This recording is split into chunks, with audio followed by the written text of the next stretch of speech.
We know who's running for president, or we did.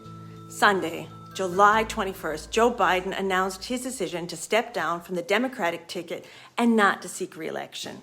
I'm Dr. Kay, a political scientist who looks at how information is shared, and this includes the messages that are intended and unintended with political actions. I gotta sit down for this.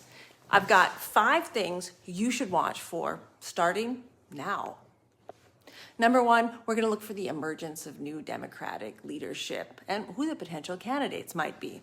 With the absence of an incumbent, this opens up the field for a variety of contenders. Watch for early declarations of candidacy from prominent Democrats, including the vice president, but also think about governors like Gavin Newsom or Gretchen Whitmer, or senators like Elizabeth Warren and Cory Booker. And what about Michelle Obama?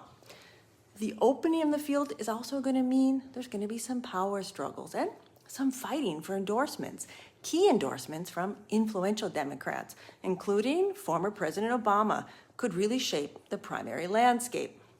Number 2, look at the impact of this on 2024 election strategy.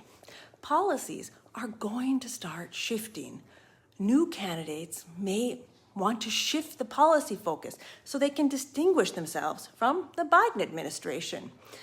Maybe some will allow Ukraine to hit targets deeper into Russia. There's going to be different stances on healthcare or climate issues maybe. These shifts are going to be a balancing act. Candidates are going to need to promote their unique visions while maintaining unity within the party.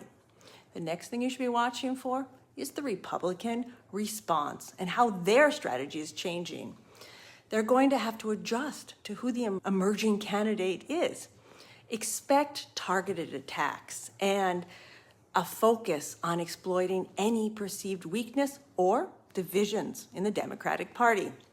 The 4th thing is voter sentiment and voter mobilization.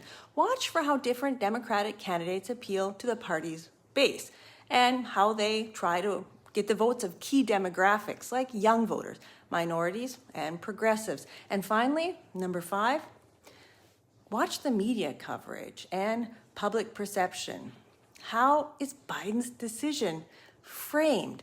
And Biden's move not to say who should replace him can be interpreted as him letting the party decide, but it also means he's done. His legacy won't be having shaped who is a candidate in 2024. I'm Dr. K.